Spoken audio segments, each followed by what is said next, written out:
پروردگار عالم نے انسانیت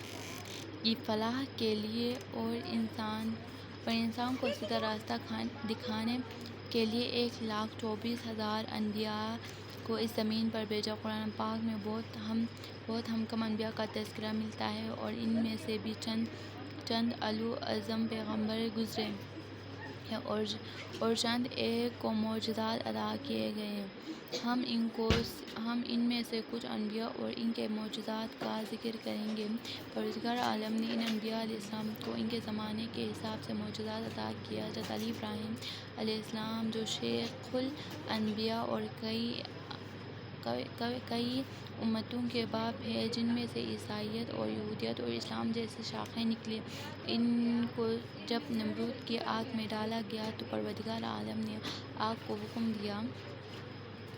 اے آگ ٹھنڈی ہو جا اور ابراہیم کی سلامتی بن جا، اور ایسا ہی ہوا کہ آگ ایک گلشن میں تبدیل ہو گئی اور حضرت ابراہیم علیہ السلام مسکراتے رہے۔ پھر جب پروردگار عالم نے قربانی کرنے کا حکم خواب میں دیا تو حضرت ابراہیم علیہ السلام نے بہت سی قربانیاں کیں، لیکن جب پیارے چیز کو قربانی مانگی گئی تو پھر آپ اپنے پیارے بیٹے حضرت اسماعیل علیہ السلام کی قربانی کے لیے لے گئے۔ ہم زیادہ تفصیل میں نہیں جائیں گے، بلکہ قربانی کرتے وقت آنکھوں پر پڑی اور ٹھنڈی اور چھری پھیر دی، اور لیکن تمام ملائکہ حیران و پریشان تھے کہ پروردگار عالم نے جبرائیل علیہ السلام کو حکم دیا کہ ایک دنبا جنت سے لے جاؤ، اور پھر معجزے سے وہ دنبا ذبح ہو گیا۔ اس کے علاوہ حضرت سلیمان علیہ السلام کو ایک وسیع عریض سلطنت عطا کی اور جن اور تمام چرند پرند آپ کے تابع کر دیے، اور ہوا کو بھی آپ کے تابع کر دیا، اور ایک اتنا وسیع تخت عطا کیا گیا کہ جس پر چرند پرند کا ایک ایک جوڑا موجود تھا، اور ہوا اس تخت کو ادھر ادھر اڑائے پھرتی تھی، اور آپ صلی اللہ علیہ وسلم ہر جانور کی بولی سمجھ لیتے تھے اور بولتے تھے۔ پروردگار عالم آہستہ آہستہ انسانی ذہن کو تسخیر کائنات کے لیے تیار کر رہا تھا۔ اسی زمانے میں بلند و بالا عمارتیں تیار کی گئیں، جن کا ذکر قرآن پاک میں بھی آیا۔ آج کل کے زمانے کے ہوائی جہاز اسی زمانے کے حضرت سلیمان علیہ السلام کے تخت سے مشابہ ہیں، اور اسی طرح انسانیت کی فلاح کے لیے تگودو ہوتی رہی، اور زمانے کے حساب سے انبیاء اور رسولوں کو معجزات عطا ہوتے رہے۔ پھر دور آیا فرعون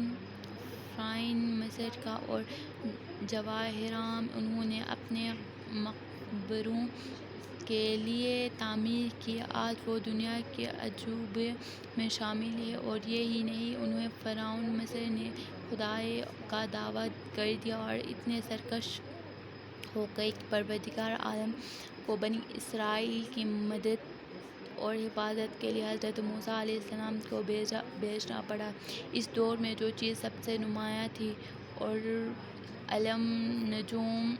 تھا، اور سحری یعنی جادوگری کے عروج کا دور تھا، اور عالم نجوم اپنی انتہا پر تھا کہ اس دور کے فرعون کو نجومیوں نے یہاں تک یہ بتا دیا تھا کہ ایک بچہ جو بنی اسرائیل میں پیدا ہوگا وہ اس کی بربادی کا باعث بنے گا، بلکہ یہاں تک بتایا کہ وہ بچہ کب پیدا ہوگا، اور دوسرے جادوگر شبدہ بازی سے رسیاں پھینک کر سانپ بنا دیتے تھے، اور اسی لیے پروردگار عالم نے حضرت موسیٰ علیہ السلام کو جو معجزہ عطا کیا وہ اسی زمانے کے حساب سے عطا کیا، اور وہ تھا عصائے موسیٰ علیہ السلام، جن کو جب آپ پھینکتے تھے تو وہ ایک اژدہے کی شکل اختیار کر لیتا تھا اور دشمنوں کے سانپوں کو نگل جاتا۔ قارئین، ہم جانتے ہیں کہ یہ سب آپ کے ذہنوں میں ہے، اور ہم ایک خاص مقصد سے آپ کو اس طرح لے جا رہے ہیں جہاں آج تک بہت سی باتیں ہم سے مخفی ہیں۔ حضرت موسیٰ علیہ السلام کے بعد جو دور آتا ہے وہ ہے علم طب یعنی حکمت کا، اور اس دور کے اول و اعظم پیغمبر حضرت عیسیٰ علیہ السلام کے زمانے کا دور جو علم طب کی وجہ سے بہت مشہور ہے، اور اسی لیے پروردگار عالم نے آپ علیہ السلام کو ایسا معجزہ عطا کیا کہ آپ علیہ السلام مردہ لوگوں کو زندہ کر دیتے تھے اور کوڑیوں کو ٹھیک کر دیتے تھے۔ یہ اس زمانے کا عظیم معجزہ تھا۔